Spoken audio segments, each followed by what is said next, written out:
Hello everyone. Last lecture I start explain about database programming. So I just try to refresh your memory for what information we went through, and then we will start implementation. As I mentioned, our typical code in database programming should go into 6 steps. First, we have to select the driver or the provider to talk to the database, because our database server may have several databases like MySQL, Oracle, SQL Server, Sybase, or DB2.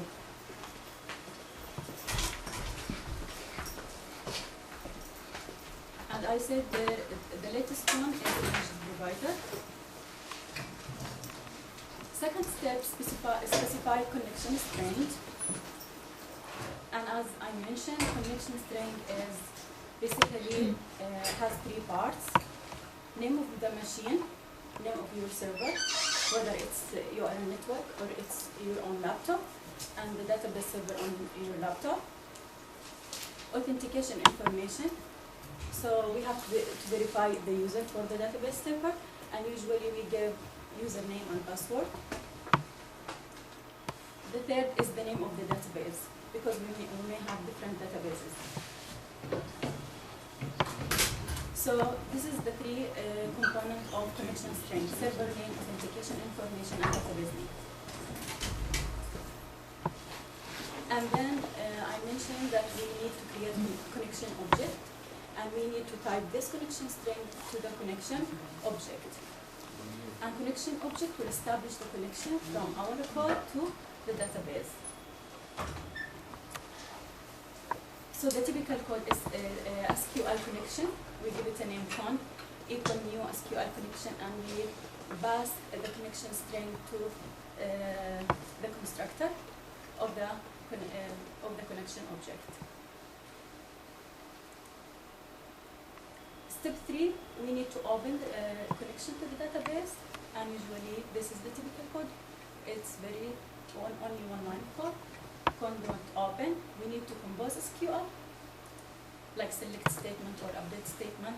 We need to issue SQL and process result, because the data I will retrieve from the database, it will be on an object as an object. So we have to process the data. For example, if I am retrieving price, we have to typecast it, the data on the object to if it's double to double.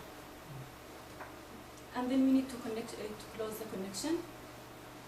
And I mentioned about this, that if you are in a network and there is a lot of people is establishing connection to this database, and if you forgot as a developer to close this connection, at some point of time, maybe the server will run out of connections, and this will create a problem. So it's better to close it as soon as you finish retrieving your data, whether if you are using command object or retrieving data table, meaning many rows or many columns. And I said all the steps will be the same for all approaches, and the variation in the code will be in the step of issuing SQL and processing result. I also mentioned that depending on the requirements or the needs that we need from the database, we might need to get single answer from the database. We might need to obtain many rows or many columns from database. We might need to insert or update or delete from the database, or call a stored procedure. And stored procedure is a procedure stored in the database. And this procedure is doing a task. For example, maybe delete from table. It will have SQL statement. And from my code, I will retrieve that procedure.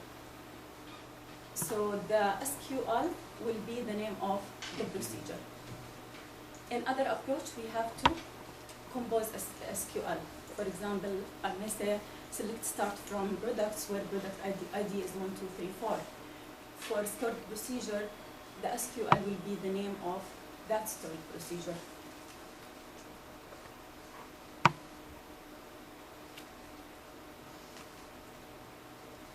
And as I mentioned, command object we said it's like motorcycle, only can carry one clock or one piece of information to our database, and we use it when we need to retrieve one answer.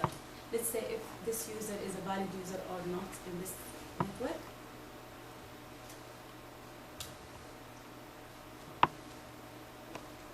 And the other approach is using data adapter. And data adapter is like truck, where it can return many blocks, many rows, or many columns.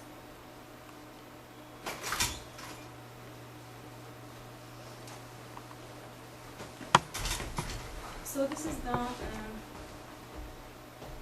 the main ideas that we went through last lecture.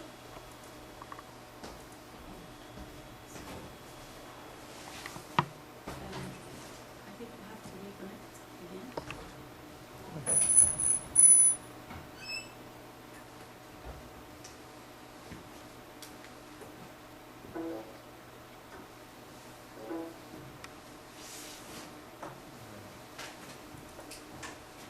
Start to explain SQL Server.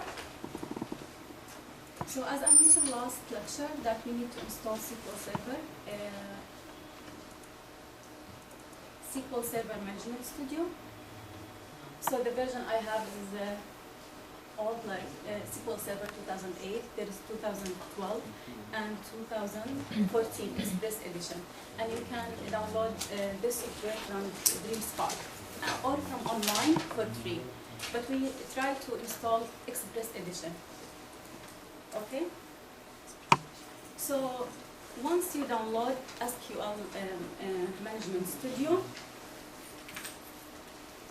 as soon as you launch the software, you will get this interface, and this interface will basically specify the information that we need. First, server name, what server we are trying to connect with, and this server name, sometimes, usually, we go through this step directly. So if you are working on your laptop, you most likely have one database server. Once you install that software, and then you go directly and connect. Let's say if you are in a network and you try to connect to, you have more than one database server, and then you can go through this drop-down menu, and then you can browse for more. Click on that, and then when you expand database engine, then you choose your server. Here we don't need to do that because we only have one database server. I'm just like explain what other option you might have. Also for authentication, we are using Windows authentication, and that's mean we are using the same username and the same password that we use to log into the laptop. Like here, I will use the username and the password that I used in my laptop to log in. This is the approach we are using. But when we write our program, we can specify username and password when we are working on writing a code in C#. But because we are using this approach, which is Windows authentication, as I mentioned in the connection step, we have to specify the server, we have to specify the username and the password and the database name, right? So because we are using Windows authentication, I don't need to create, I can create username and password, but let's say the shortcut or the easiest way, as I'm using this approach, we are going to write integrated security equal to. This means I am using authentication, Windows authentication, the same username and the same password I used to log into my laptop, okay? And I will show you that when we write the code. So once we click connect, we will connect to the database. Now if you want to know the server name, you go to the top left hand side, and then you right click, go to properties, and then you will see this interface. First, this is the name of your server. sometimes when you install the software, the path is very long, and you might do typos when you write the server name in the code, because we need to specify the server name in the connection string, right? So from here, where you can get the server name, okay? And while you are writing your code, you are connecting to the database. You can here and then you highlight this and then go copy and then paste it. See, for example, mine is little bit like engine, laptop, backslash, SQL Express, so maybe when I type it, I might have some errors, so it's better to copy and paste it in the code. So now if you go to database, and you will expand all the databases you have. For example, I have a DB1 and I have student DB. If I want to see what's a column inside student DB, I will go to tables, expand that, and I have this table, dbo.student. If I expand it, it will show me columns. If I expand the columns, it will show me all the fields that I have in student table. So what fields I have? Student ID, type is integer, not because I need to use this as primary key. First name per car 50, and this means that the maximum number of characters for first name can be 50. Can be 0, 1, 2, but the maximum is 50. And last name, major, street, city, state. This is information I have for the student. If I want to see the design of that table, I will go right click, again design. So I will see the design tool, which fields I have and what data type for that. And if I want to set this field for null or no. If it's primary key, it cannot be null. And if I want to edit this or like put entries in that table, like fill the table with data, I will go right click, edit top 200 rows. And some version, the option is open table. So here when I click on that, I will see that I have already entered information. So I'll show you right now how to create a table. But first, this is how we, if I have table, this is how I can know what column it has, how we can go to the design tool and like write the columns and the data type for these columns, from where we can enter the fields. So you can type and just move. For example, this is the ID for the student, first name, last name Baker, major computer engineering, street 170 Lafayette Street, and city Bridgeport, state city. Okay, now let's try to create new table. Okay. So if I go to database, now I want to create a new database. So I'll show you that database I have, and it has table student DB and what column it has. Now let's try to create a new database. And in this database, we will create a table, enter information in this table, and then we will try to retrieve this table in our C# code. So I will go new database. So as you see here, you will see that it will ask for database name. So we can give a meaningful name. So let's give like CS 440, whatever, like fall 2015. Okay. And I want to mention about physically any database. You don't need to do anything for this section, but I will just explain to you that physically any database has two files. the first file is MD file, this MD file, and the second file LD file. So we need these files in case that you have your database on your machine and you need to give this database to another user. So what you need to do, you need to locate these two files and copy them and give it to the other user, and then he can retrieve this database on his machine. And there is also other option, which is backup option. We need this when we want to restore the database on different machines. Now we don't need to play with this.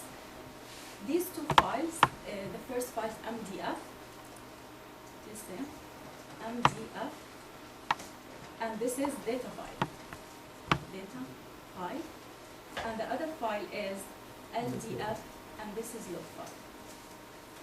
These two files we need to locate and copy. I will show you how to locate them on my laptop, but now let's continue. So back we give a name for a database, our database, and once we add, click OK, it will add this database. It gets added in the database section.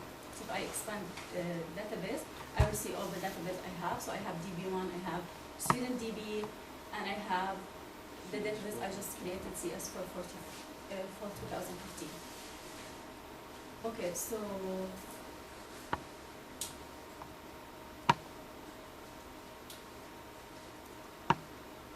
let me locate, let me try to locate these two files. I told you that we need to copy these two files when we need to restore the data. I just go here again just to see what's the path. So I go C.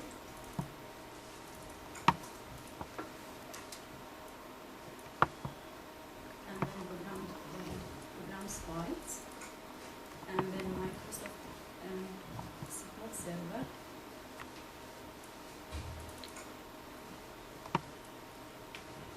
And this one. And then let's move over here.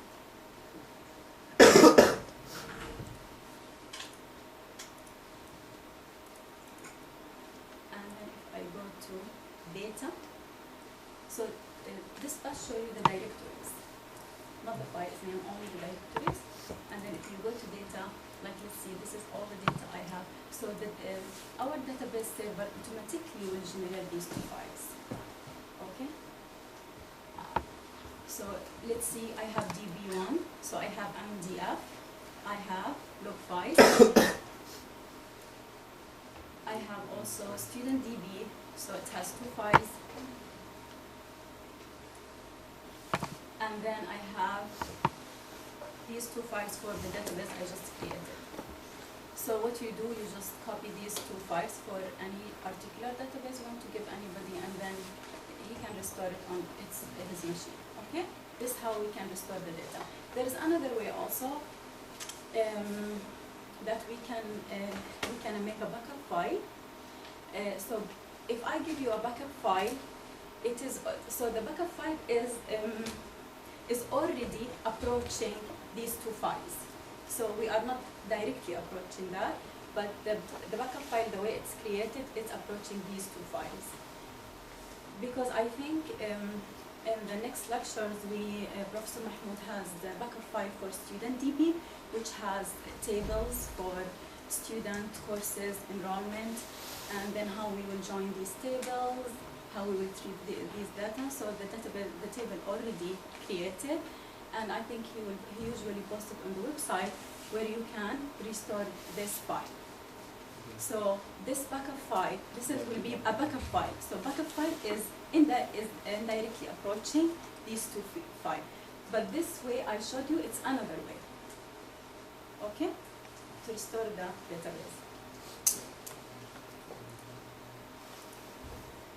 Okay, now let's, I created a table, an example, let's say if I go to our database, table, new table. So my goal is I want to create a table, product table. And this product table will have a column product ID, and the data type for product ID will be integer.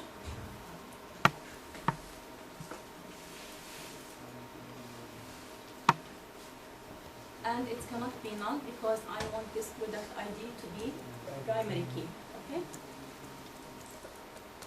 Also, I want the product has product name, so I will add another field called product name. And for this product, the type will be varchar 50.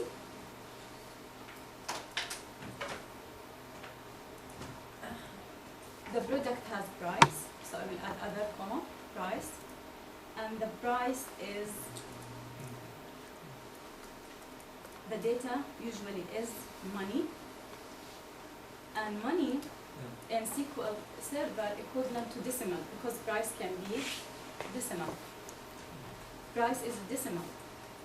So the data type in SQL is money. So money is equivalent to decimal in our C# code.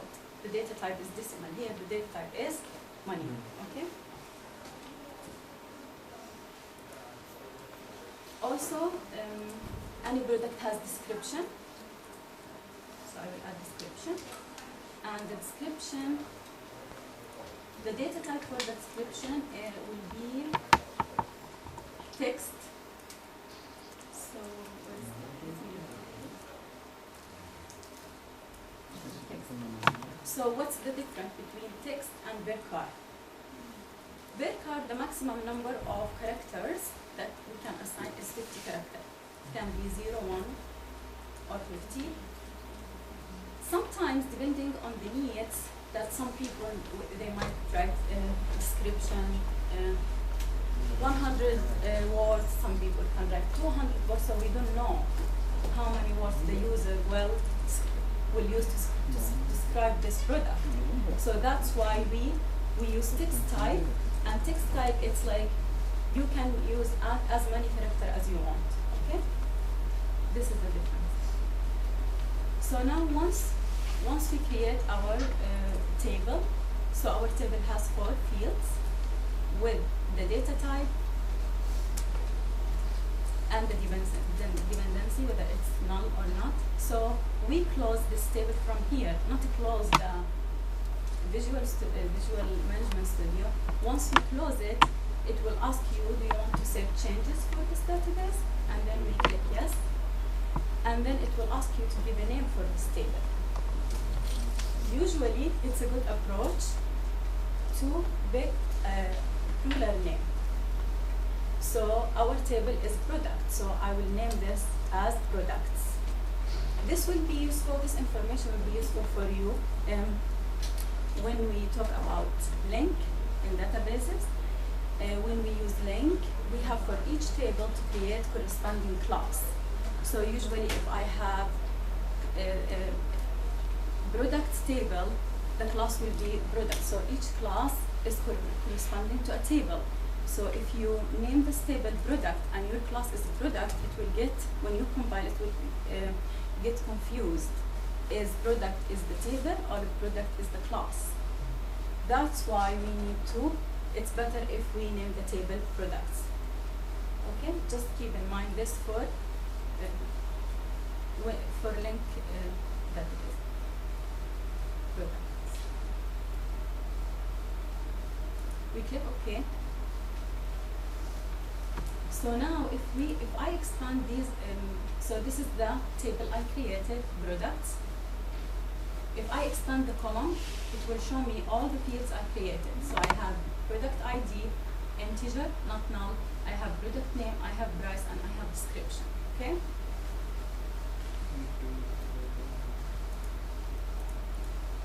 So now I want to enter data in this table.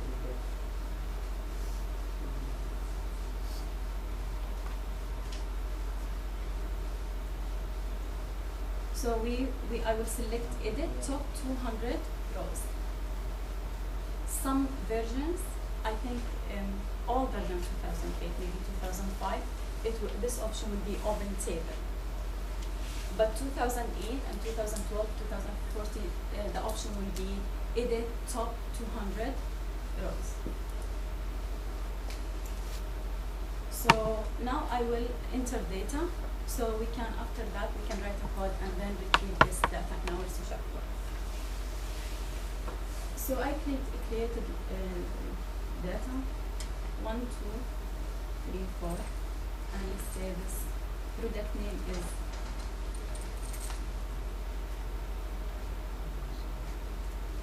bicycle,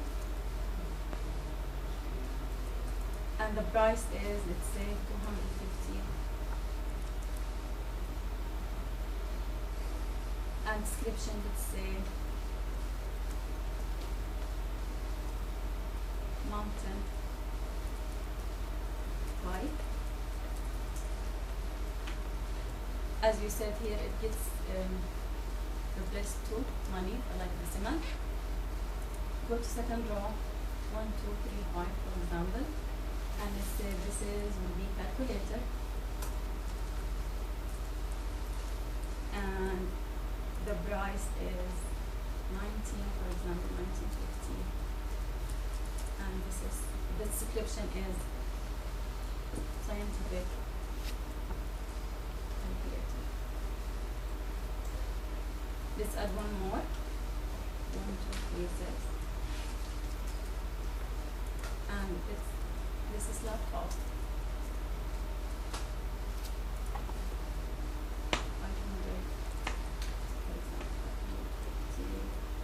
75, and let's say it's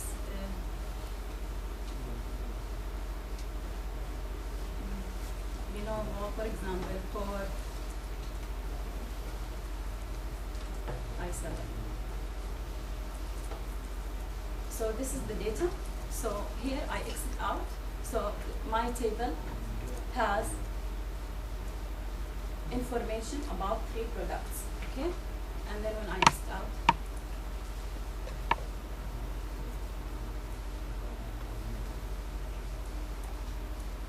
if I want to see it again, so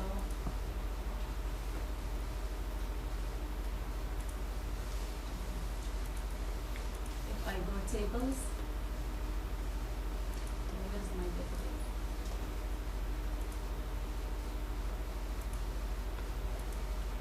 If I go to design, I will see the product with the entry, the column, and the data type. And if I choose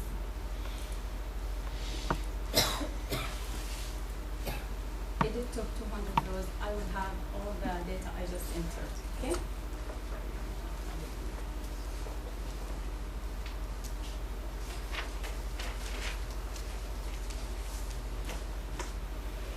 So now we can test our query, our SQL statement here before we use it in C# code.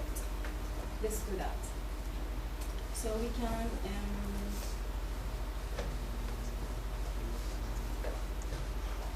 here there's an option called database engine query.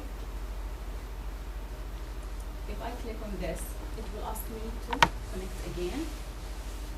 So let me connect again. And here so on the bottom of this option, database engine query, it will give me drop down menu where I can choose which database I want to write my SQL against. So now, because I have multiple databases, so I have CS440 for 2015, I have DB1, and I have student DB, so I will choose my database I just created. Okay, so we create our database. So here we can write our query and see if I will be able to retrieve data or not. So let's say if I write select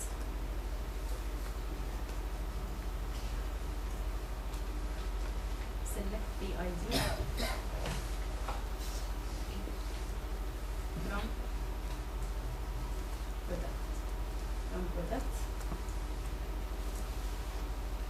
And after I use this, I will hit execute.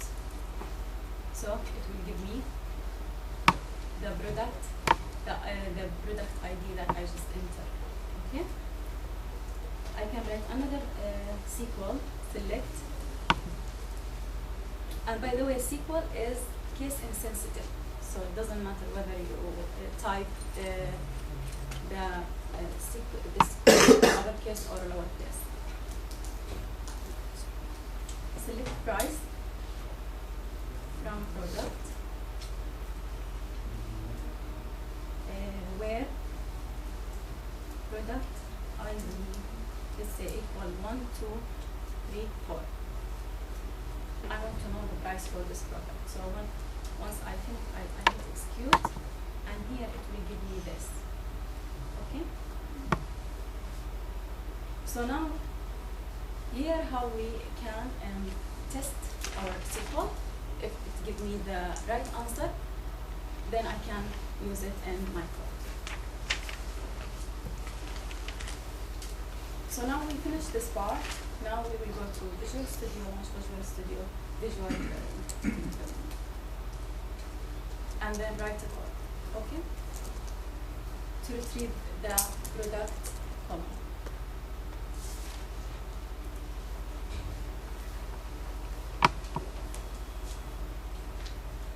Okay, so we create a new project. So I created a project before I come to the class. I'll show you at the end of the lecture, but I will repeat what I did, and then if the time was not enough, then I will show you the results from that, and then this code we will create right now, I will ask you to post it on the website, as well as the presentation I gave last lecture, okay? And I would like you to redo it again,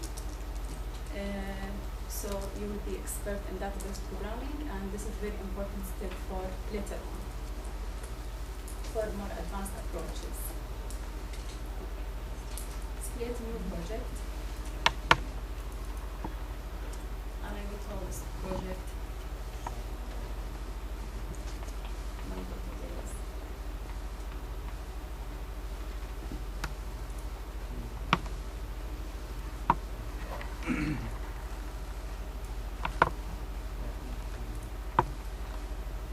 So I will start to create a toolbox. From toolbox, I want to create what's called a combo box.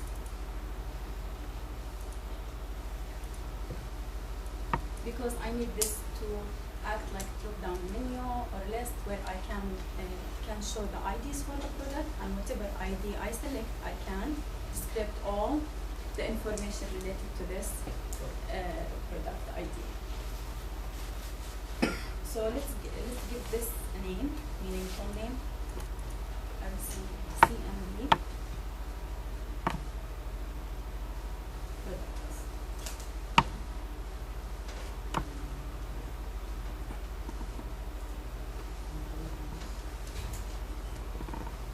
Also, I will add, I have 4 columns, so I will add 4 text and 4 labels.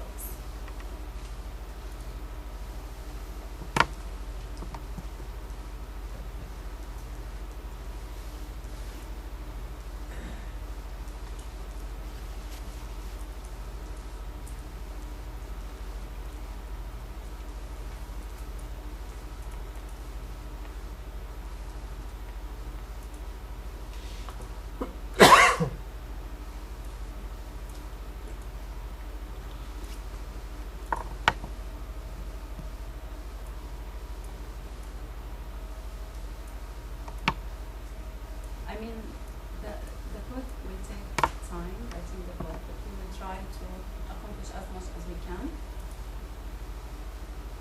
And I will add labels.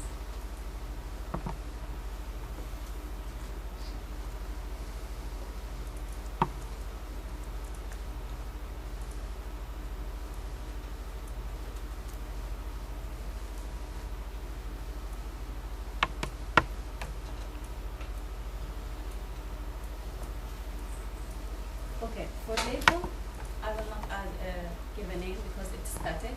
I will give like text property. This is the first field I want product ID.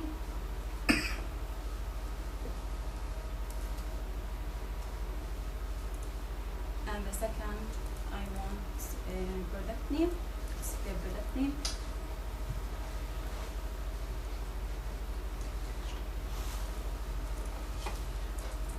The third I want the price. And I want the description.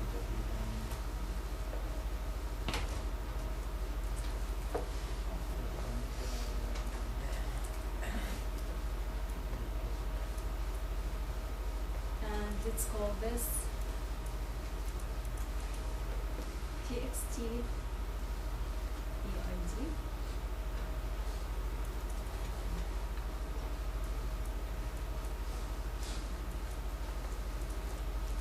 Second message box, text box, sorry.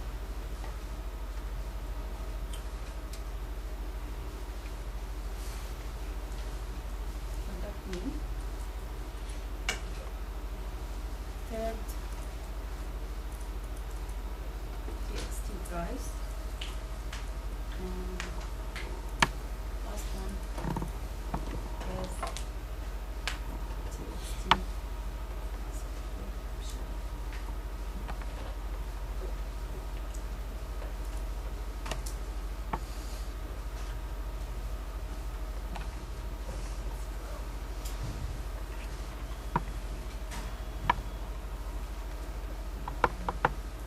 Okay, so now the second step, so the interface, the component of the interface is ready. So the second step, if I want, as soon as somebody populate the application, we want to populate this combo box with the product ID, okay?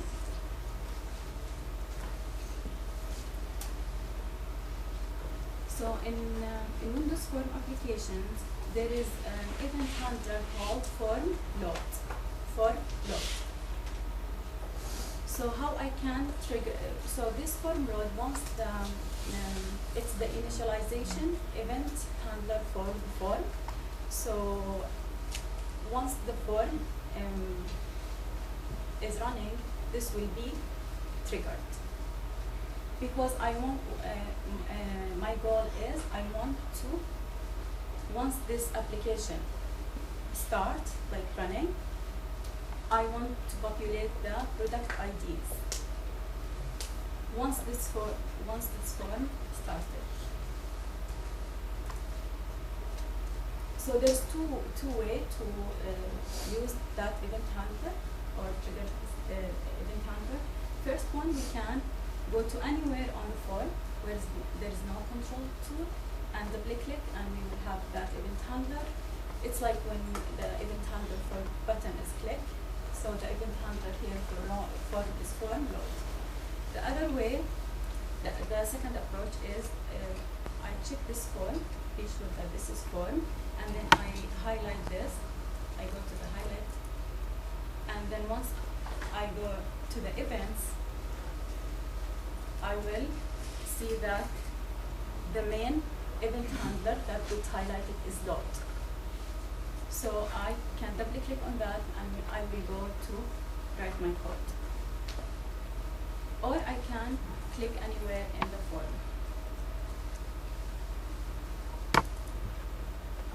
So once I double click, then I will be able to write a code here.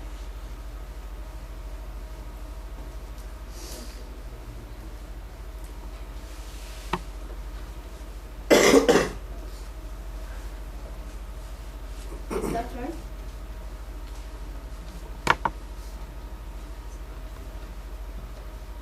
Okay.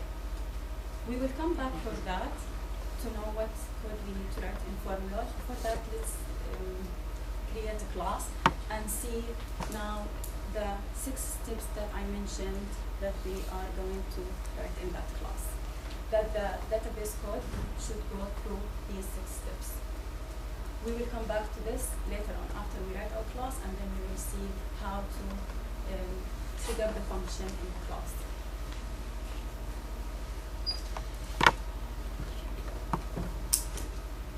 I'm going to add class.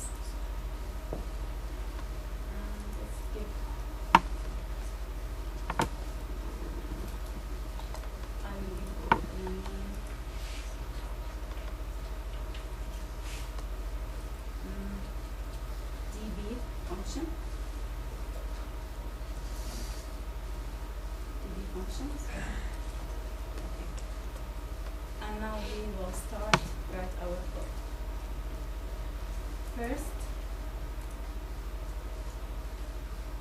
First I will create the connection string, because the connection string, it's like the address. It tells us what server we have to access and what username and password we need to log in, and then what database we need to communicate with. So I will create a static variable that can be accessed from any static function.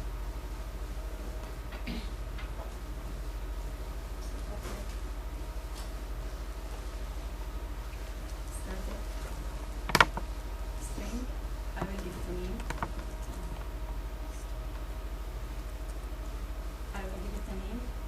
Tom, str, equal to. So now here, I will write first the server name. So server equal. So from where I have to get this server name? From SQL. Here, from the Management Studio software. As I mentioned before, we will go to the top left-hand side and then right-click properties, highlight this, and copy. Okay, and then go back to the code and then paste.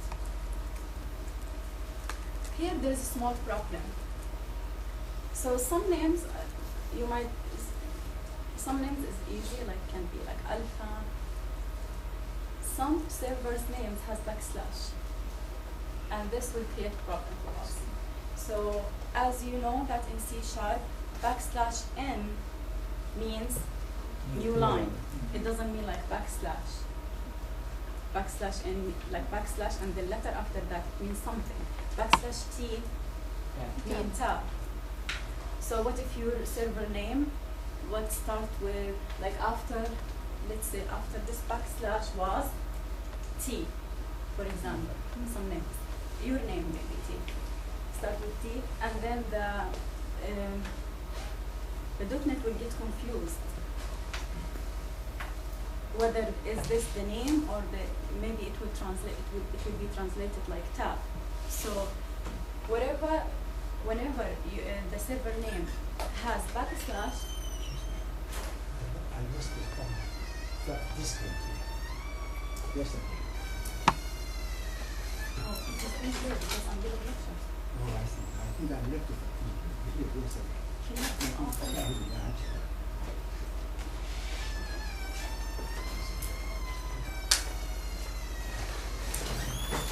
Okay, so if you say, so what I'm trying to say, if your server name has backslash, you have to put double backslash, and this is how the compiler will distinguish between the name and the tab.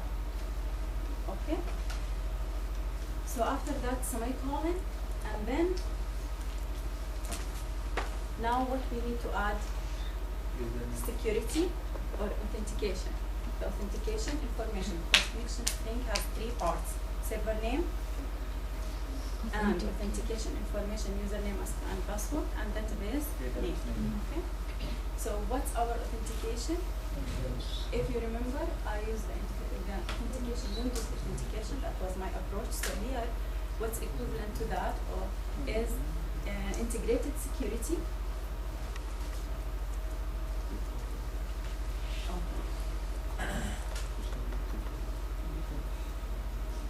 Integrated security equal true.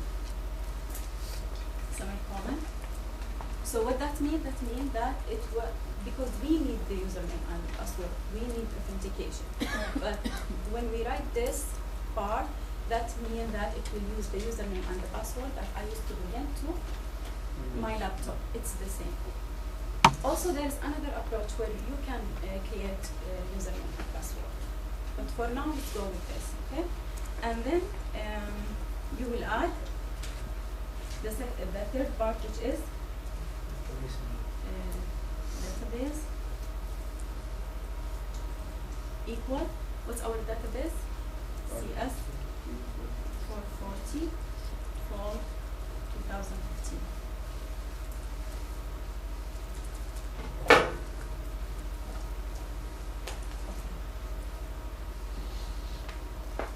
So note that there is no spaces in the connection string. The only space will be between, here there's a space, I have to be sure there's no spaces. So the only space is between integrated and security, here. There is no spaces, and if the name has the slash, we will put to backslash. If it doesn't have the slash, yes, we are okay. So now we are going to write function.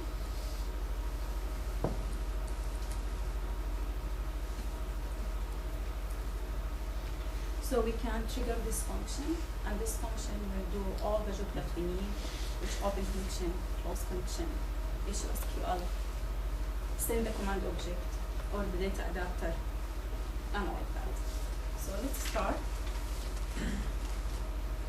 Public, static, okay, object. I will name this function getScaler because the first approach is get one answer. So let's start with that case. So if I want one answer from the database, I need to know what function I have to write. Okay? Get scalar string SQL. Okay, so this function, what it does is it takes from us from outside the class, from form, SQL, and it returns an object. Okay?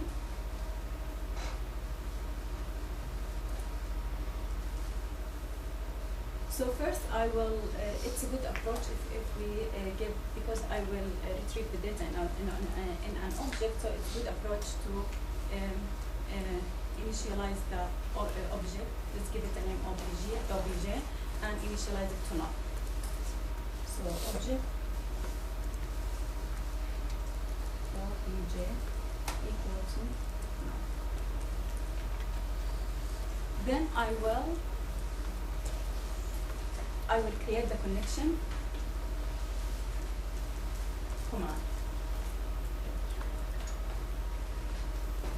So the class is SQL connection. SQL connection, I will give it a name like con equal new SQL connection, and I will type the connection string to the connection object. So we mentioned that, we explained last lecture that we need to create a connection string, and then we type this connection string to the connection object. So the connection object will know where to go. What is the address he needs to go?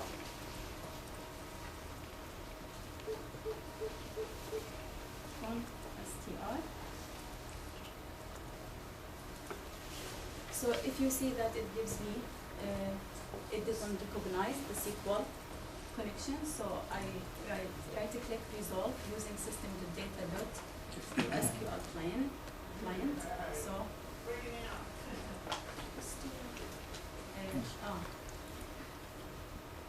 STL, thank you.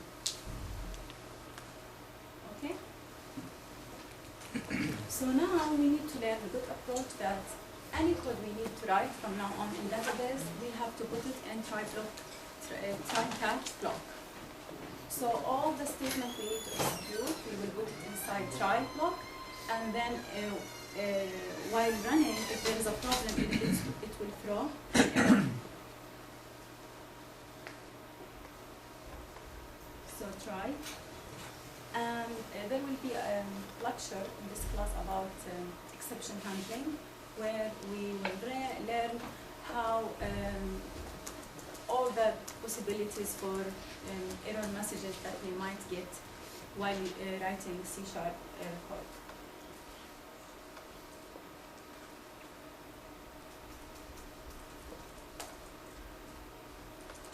So try, and then catch. In catch we got exception. There's class exception. EX.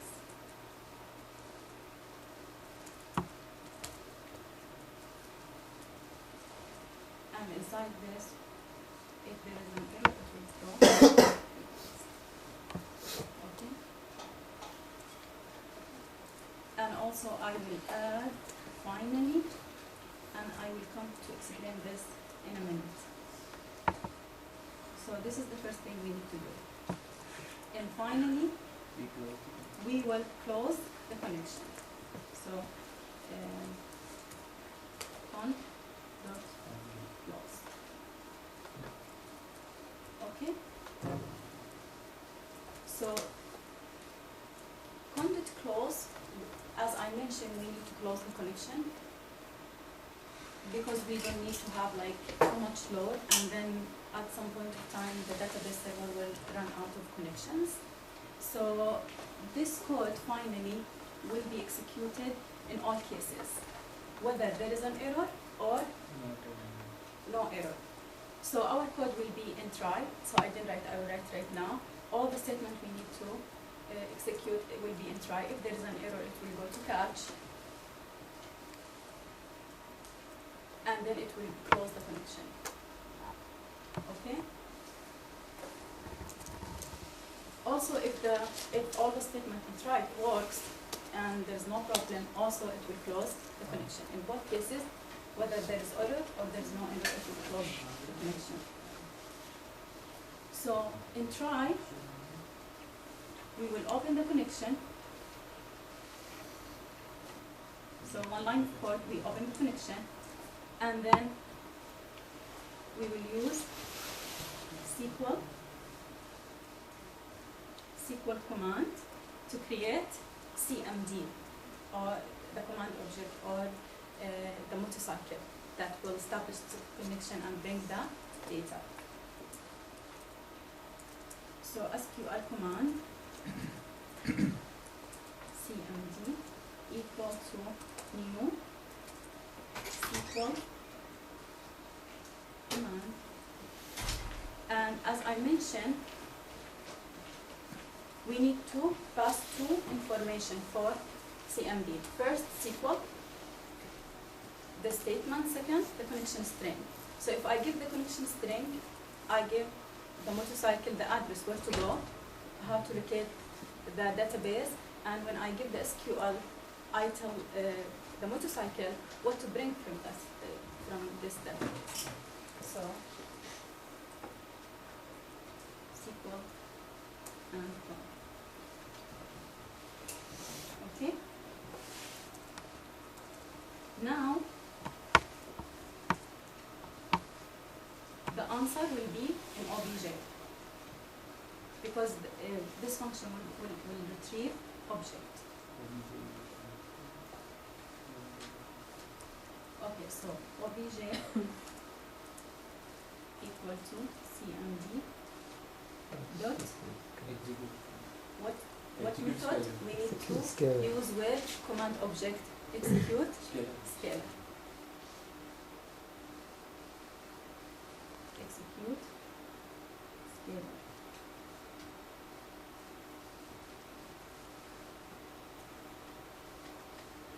And then we need spaces.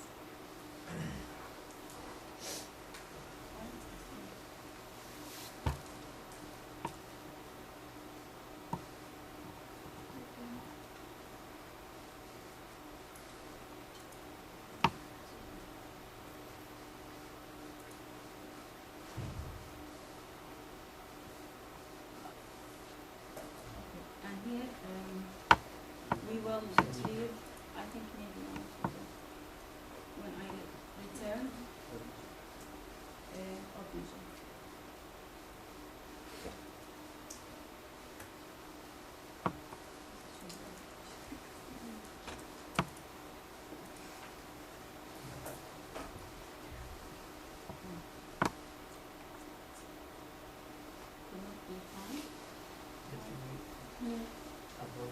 About the bracket. About the bracket.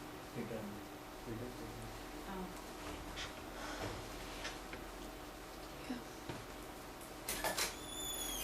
This is finally. Yeah, after the one.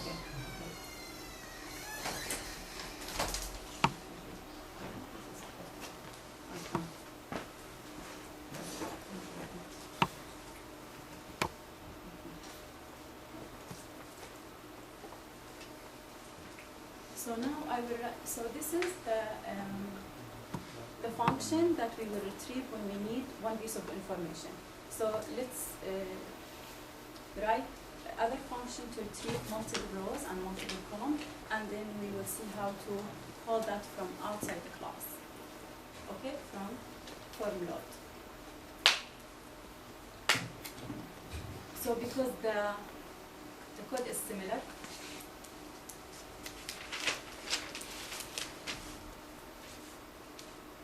so all what I need, I will copy and paste, and then we see what changes we need to change, because the steps are similar, except few things we need to change.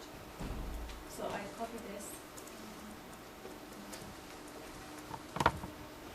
Copy. Just a minute, it's kind of paste. Okay, so now what's our goal?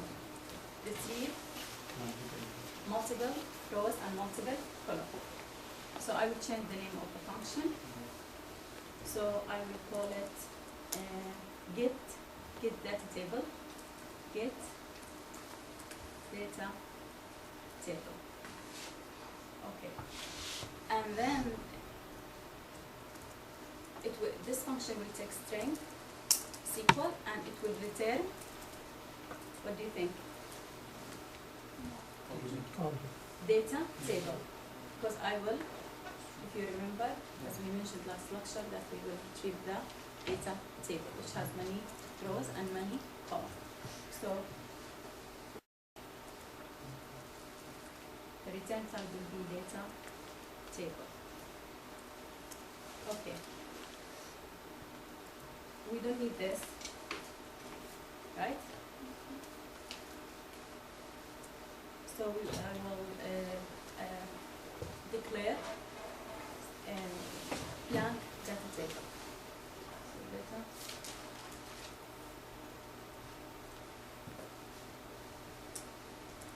data table dt equal to new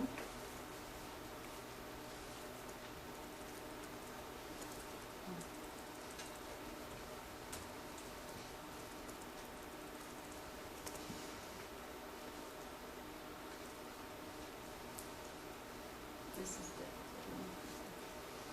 so it's not being recognized, so right click resolve using system.data. Okay, so do we need to establish connection and tie the connection string to that connection? Yes.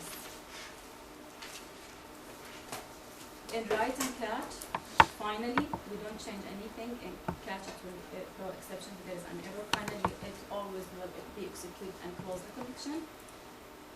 So we'll change this. We still need to open a connection, but here we will change, instead of SQL command, what we are going to use. Data. Instead of object command, we will use data. Yes. Data. So SQL data adapter. And let's give it a name, DA. Okay. And let me see.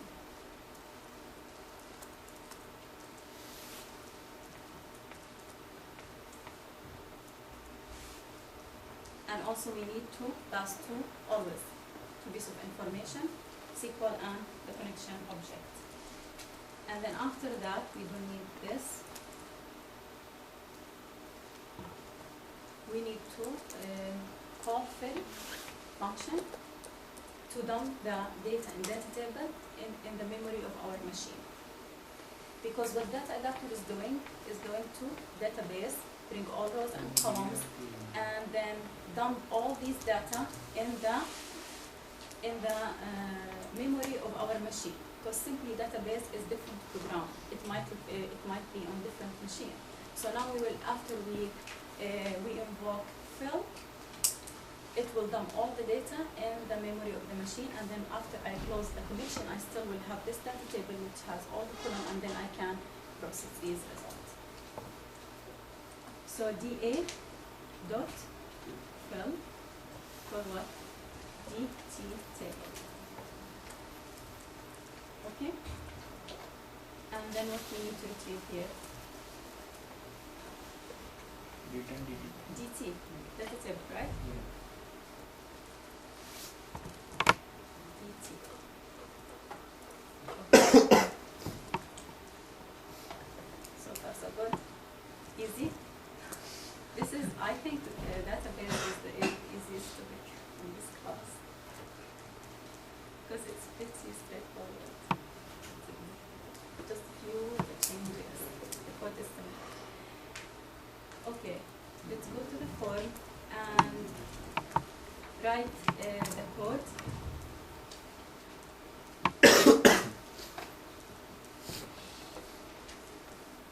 In the form load.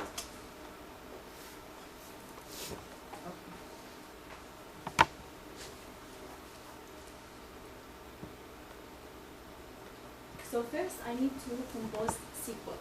Let's start. So we need to compose SQL. Let's say string. Because I need to send this SQL to the function in the class, right?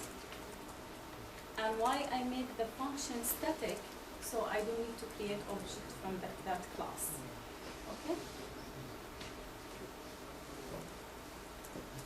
So string SQL. The same SQL will be equal select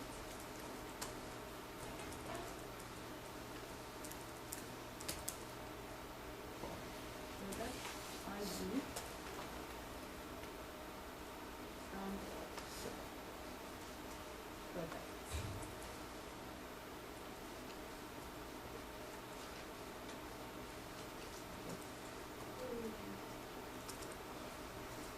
So what's my goal here? What I want to do, I want to populate the product ID in the combo box once I start my application in the initialization process. I want the user, once the form come up, he can choose which product ID he wants to retrieve data about.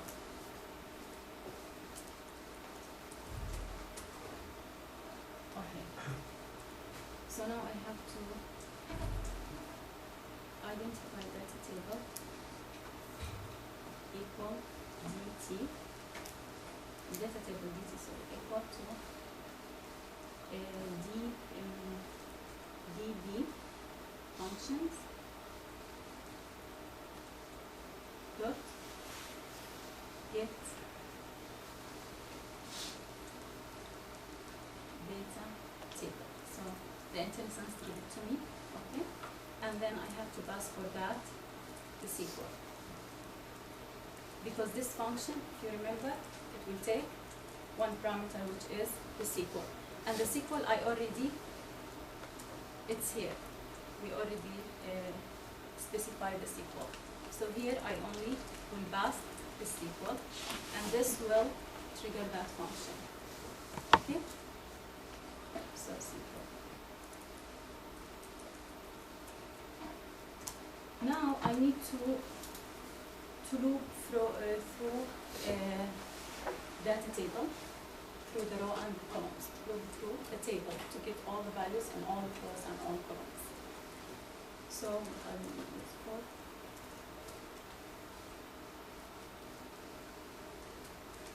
int I equal 0, I less than DT dot rows dot count.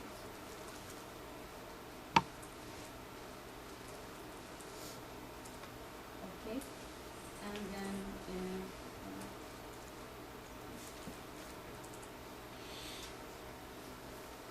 and inside that I will put C and D, because as I mentioned, we need to populate we need to populate the product IDs in the combo box once our application starts, so the user can have a choice to choose which product he wants to retrieve that data about. So now combo box stores all items collection, so we don't add directly to the combo box, so we have to added through items collection.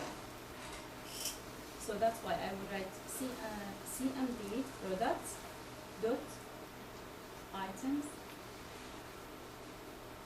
So items is collection.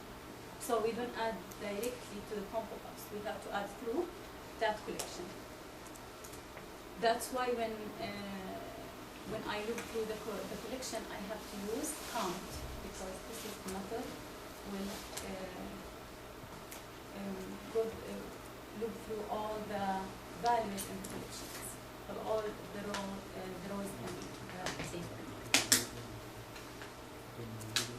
Add, and then what we need to add, dt dot rows for I, and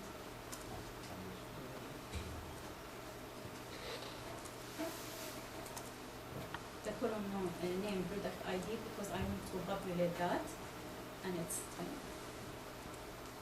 dot to string.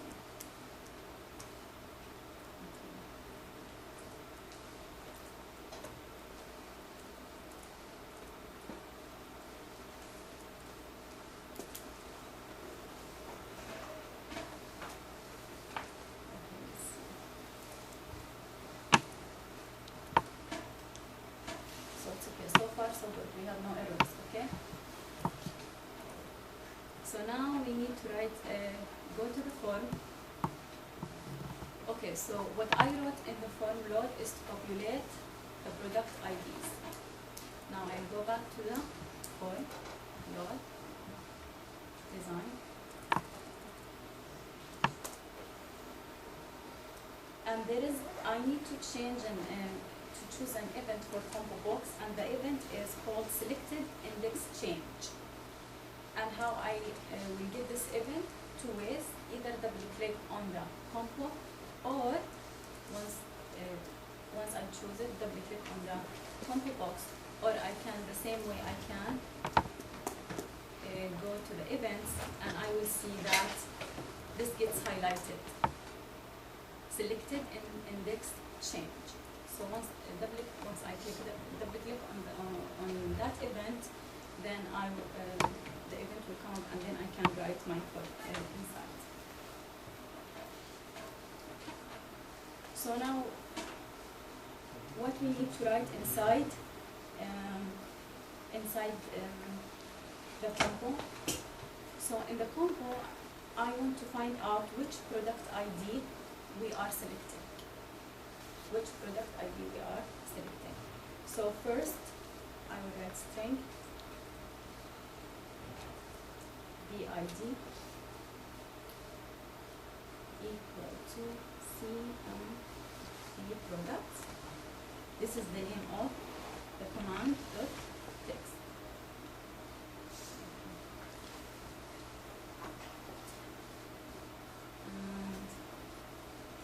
And then what we need to do, we need to issue a SQL. So here, what this means, this is our selected EID. When you select, okay? Now we need to issue a SQL equal to. Okay. So what I want, once I choose that ID, I need to retrieve all the information about that particular product. So I will write select start from products where BID equal to loss. BID, because this is integer, loss.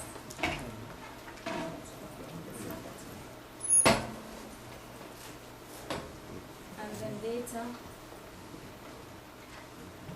table dt equal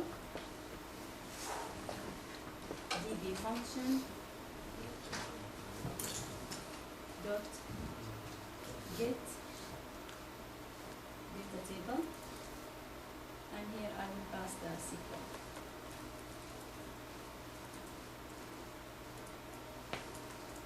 So you need to try to do the code by yourself, so the more you practice, the more it gets easier for you. If the dt dot rows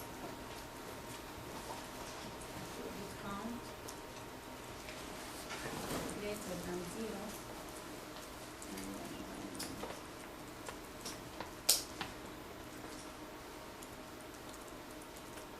txt vid text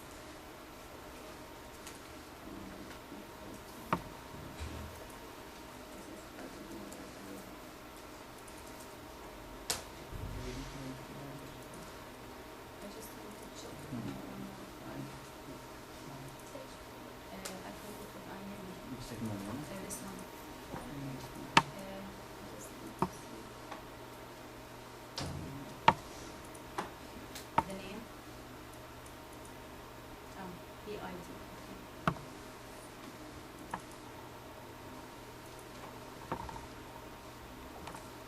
PID with text.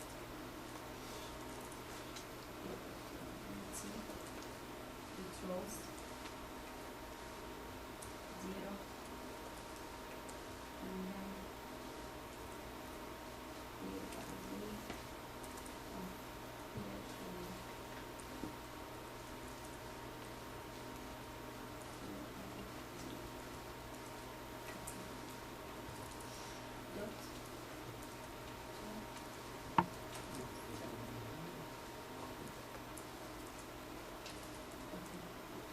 and then this is for all the fields,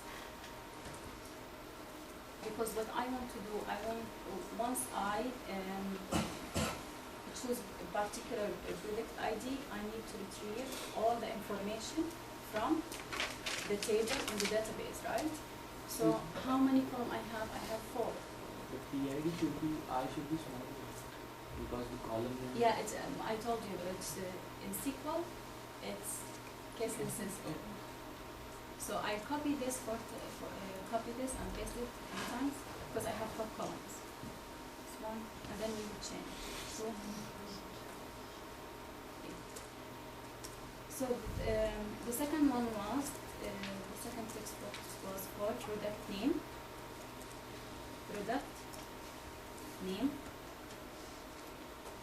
and here we need to change the name of the column was product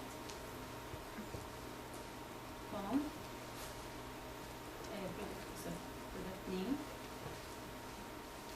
and then here the text. Third one was price. Okay, and here we also the corresponding column is price, and the last one is txt description.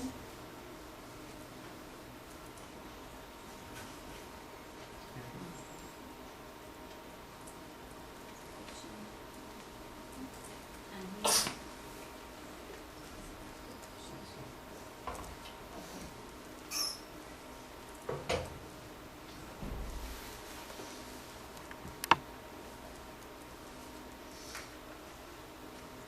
I think it's okay now. We can compile it. See, if I use 1, 2, 3, 4, I will get the data. It's 1, 2, 3, 4 bicycle. This is the price and this is the description. If you go to 1, 2, 5, you will get the calculator.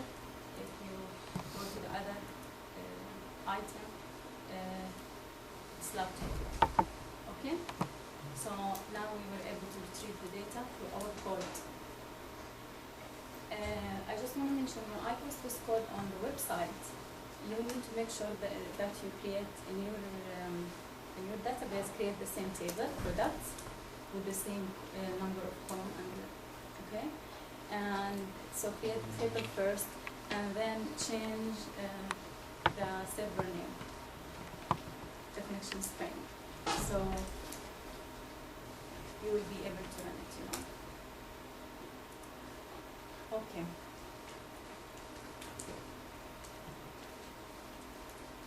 So let's go back to the. So now we have two more cases. I explained the first one of them. The third one when we do insert, update, delete, and the fourth one when we call store procedure. Okay.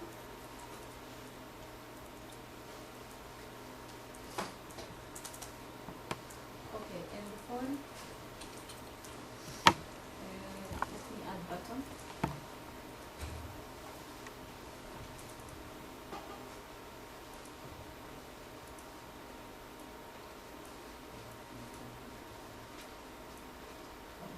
Let's begin.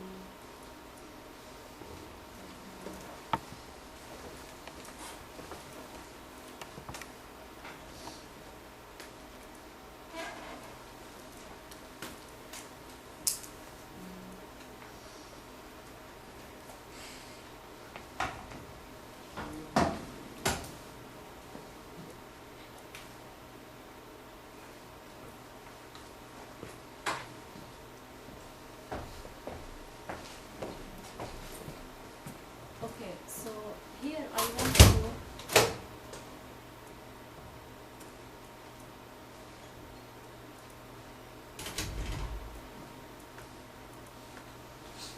I'm looking for the name.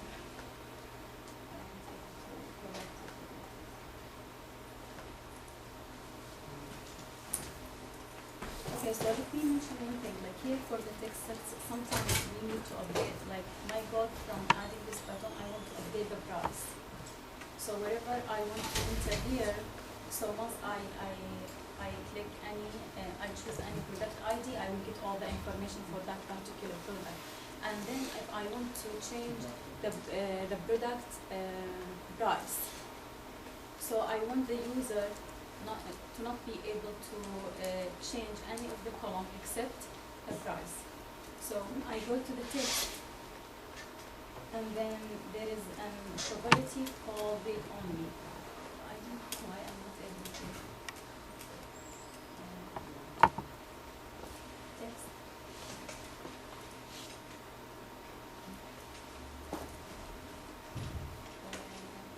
Read only. Read only. This, which one? Oh. Read only.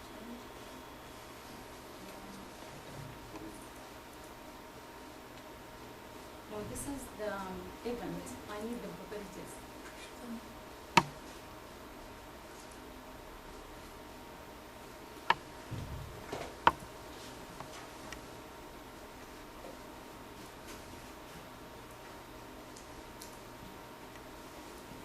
The other button Which one?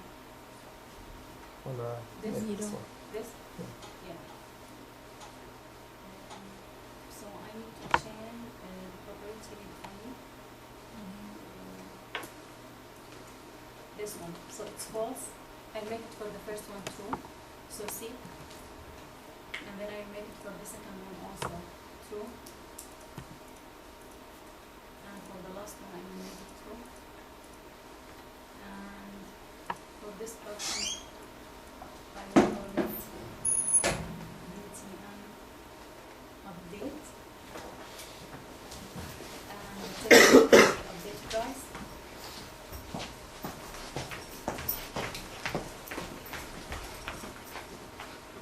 The text will be update price. Okay. And then now let's go to the class and write one more method. So I will copy this one and do just the necessary changing. Just copy. And here. Okay. So what we need to change, if you remember, let me change the name. Let me say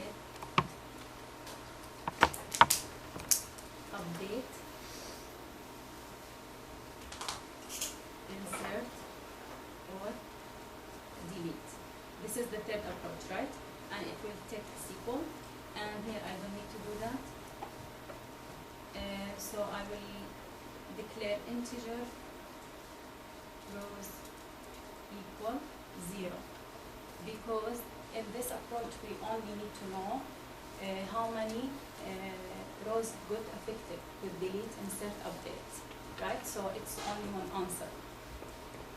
So we still keep the SQL connection the same, open, and SQL command we still need to use cmdy because it's one answer. And here instead of execute scalar we will use execute none query. Okay, execute none query, and then here will be rows. Okay, and the rest of the code will be the same, and here we will return rows. Okay.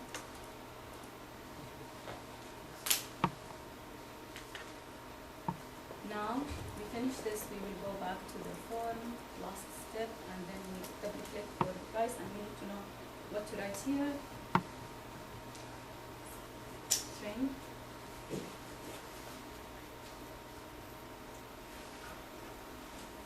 Product ID equal txt UID dot text, and then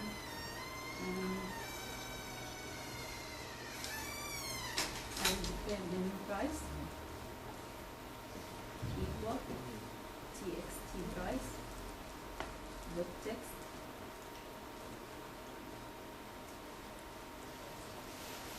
string equal to.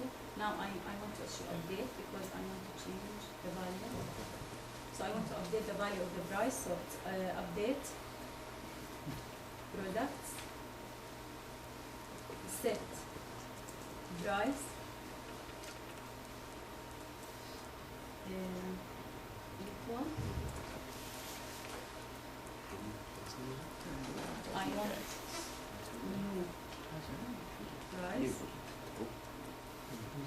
plus. Be sure here be sure to leave space.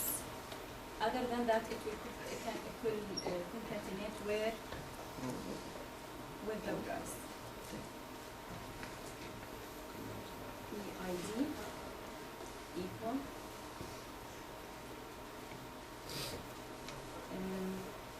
plus PID, and then rest equal to DB functions dot update, insert or delete. I will pass for that SQL, and if rows greater than 0, then I want to message box that show equal update successful, and else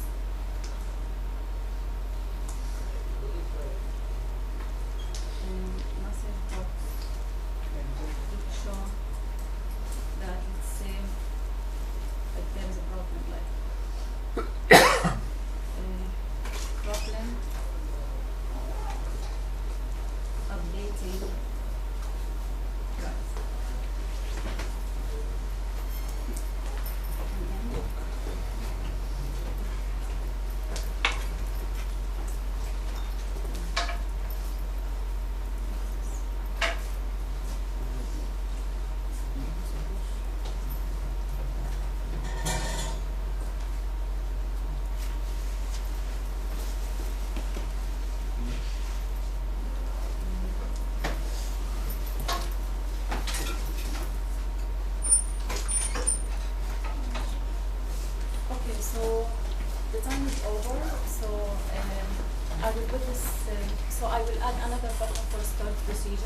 And also I will add, because I didn't show you how to make the start procedure on